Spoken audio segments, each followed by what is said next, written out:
السلام علیکم ورحمۃ اللہ۔ میں آپ کے سامنے وہ چیزیں بیان کرنے جا رہا ہوں جن سے وضو ٹوٹ جاتا ہے۔ بے شمار چیزیں ہیں، ان میں سے ایک انجیکشن ہے کہ اگر کوئی شخص انجیکشن لگواتا ہے اور انجیکشن لگوانے کے دوران چاہے وہ گوشت میں لگائے اور چاہے وہ رگ میں لگوائے، کہیں بھی لگوائے، انجیکشن لگواتے وقت اگر اس کی سوئی میں اتنا خون آ جائے کہ اگر وہ خون وہاں چھوڑ دیا جائے تو وہ بہہ پڑتا، مثلا 2 قطرہ 3 قطرہ خون ہے، وہ اس جگہ چھوڑ دیا جائے زخم کے منہ پر تو وہ بہہ جاتا، تو اس کی وجہ سے اس کا وضو ٹوٹ جائے گا۔ لیکن اگر اتنا خون نہیں ہے، 1 قطرہ ہے یا اس سے بھی کم ہے، اور تو اس سے وضو نہیں ٹوٹے گا۔ یہی حکم گلوکوز کا ہے کہ ایک شخص نے گلوکوز لگوایا اور گلوکوز چڑھانے کے بعد اس کی نلکی میں یا اس کے سوئی میں اتنا خون آ گیا جس کی وجہ سے وہ مقدار اتنی زیادہ ہے کہ اگر وہ چھوڑ دیا جائے وہاں پر اس منہ پر جہاں پر انجیکشن یا سوئی لگایا گیا ہے تو وہ بہہ جائے، تو اس کی وجہ سے ایسے گلوکوز لگانے سے، اس طرح انجیکشن لگوانے سے وضو ٹوٹ جائے گا۔ اگر بہتا نہیں ہے، اندازہ اتنا ہے کہ نہیں بہے گا، تو اس سے وضو نہیں ٹوٹے گا۔ یہ تو انجیکشن کا حکم ہو گیا، گلوکوز کا حکم ہو گیا۔ دوسری چیز سونا۔ سونے کی بہت سی صورتیں ہیں۔ ایک انسان کھڑے ہو کر کے سو رہا ہے، بیٹھ کر سو رہا ہے، لیٹ کر سو رہا ہے، ٹیک لگا کر کے سو رہا ہے۔ تو سونے میں 2 صورتیں ہوتی ہیں عام طور سے۔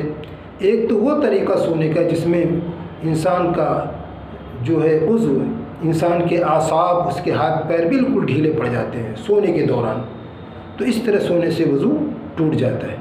اور وہ صورتیں، وہ حالتیں جس میں انسان کا جو ہے عضو، یہ انسان کے ہاتھ پیر، اس کے اعصاب ڈھیلے نہیں پڑتے ہیں، تو صورت میں کچھ نہ کچھ قوت ماسکہ باقی رہتا ہے، کچھ نہ کچھ اس کی اپنے اعضاء پر، اپنے اعصاب پر گرفت رہتی ہے، تو اس طرح سونے سے وضو نہیں ٹوٹتا ہے۔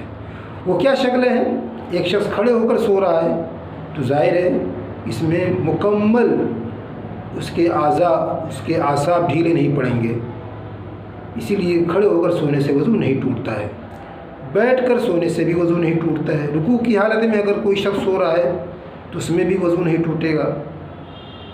کوئی شخص چت لیٹ کر کے سو رہا ہے، چت لیٹا ہوا ہے، اس میں وضو ٹوٹ جائے گا، اس لیے کہ چت لیٹ کر سونے میں انسان بالکل غفلت اور بالکل وہ ہوش میں نہیں رہتا ہے اور بالکل اس کے اعصاب ڈھیلے پڑ جاتے ہیں۔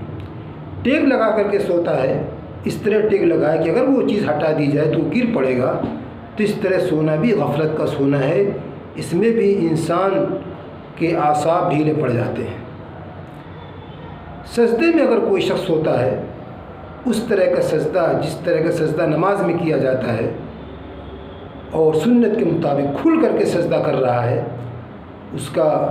اس کی ران اس کے پیٹ سے الگ ہے، اس کا بازو بالکل اس کے بدن سے الگ ہے، کھل کر کے سجدہ کر رہا ہے، سنت کے مطابق سجدہ کر رہا ہے، اگر اس طرح کوئی شخص سوتا ہے تو اس طرح سونے سے وضو نہیں ٹوٹتا ہے، کیونکہ اس طرح سونے میں قوت ماسکہ باقی رہتی ہے، اس کی اپنے بدن پر گرفت باقی رہتی ہے، بالکل اعضاء ڈھیلے نہیں پڑتے۔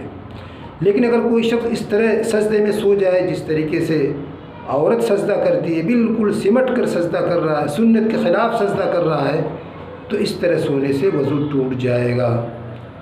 یا عورت اپنے سجدے میں سو جاتی ہے تو اس طرح سونے سے اس کا وضو ٹوٹ جائے گا۔ تو یہ تو سونے کا حکم ہے۔ تیسری چیز جو میں آپ کے سامنے بیان کرنے جا رہا ہوں وہ ہے ہنسنا۔ کس طرح کا ہنسنا ناقض وضو ہے، وضو کو توڑنے والا ہے، اور کس طرح کا ہنسنا وضو کو توڑنے والا نہیں۔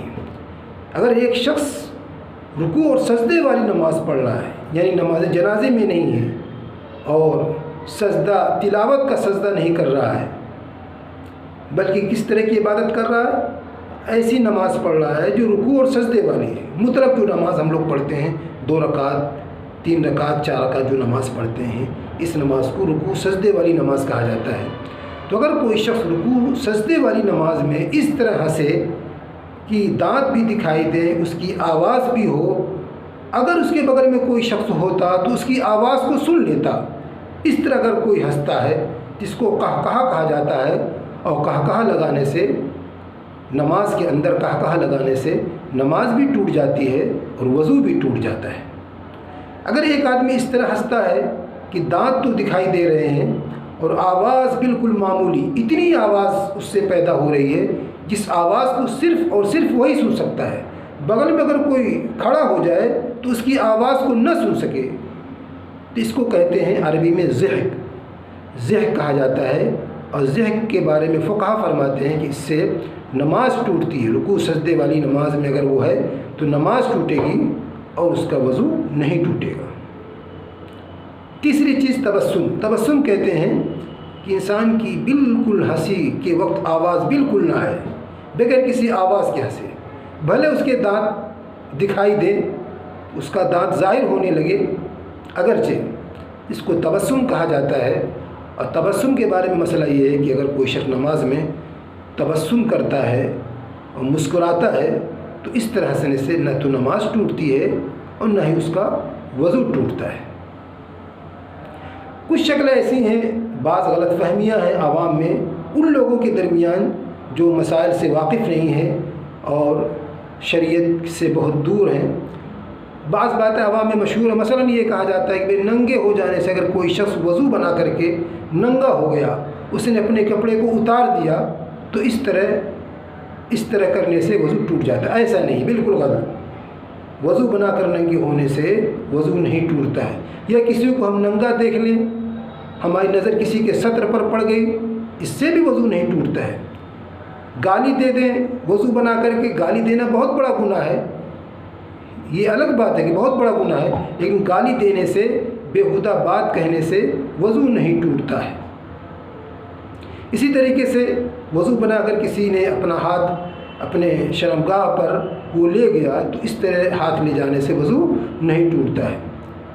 بد نظری کر لی، بری نگاہ ڈال دی، اس سے وضو نہیں ٹوٹتا ہے۔ اسی طریقے سے اس نے وضو بنا کر کے سر مڈوایا یا داڑھی مڈوائی، سر کے بال کو کٹوایا، اپنے ناخون کو کاٹ لیا، یا زیر ناف کے نیچے کے بال کو صاف کیا، بغل کے بال کو صاف کیا، تو اس طرح بال صاف کرنے سے اور مڈوانے سے وضو نہیں ٹوٹتا ہے۔ تو یہ چند باتیں تھیں جو میرے ذہن میں ہیں، میں نے آپ کے سامنے بیان کی۔ السلام علیکم ورحمۃ اللہ۔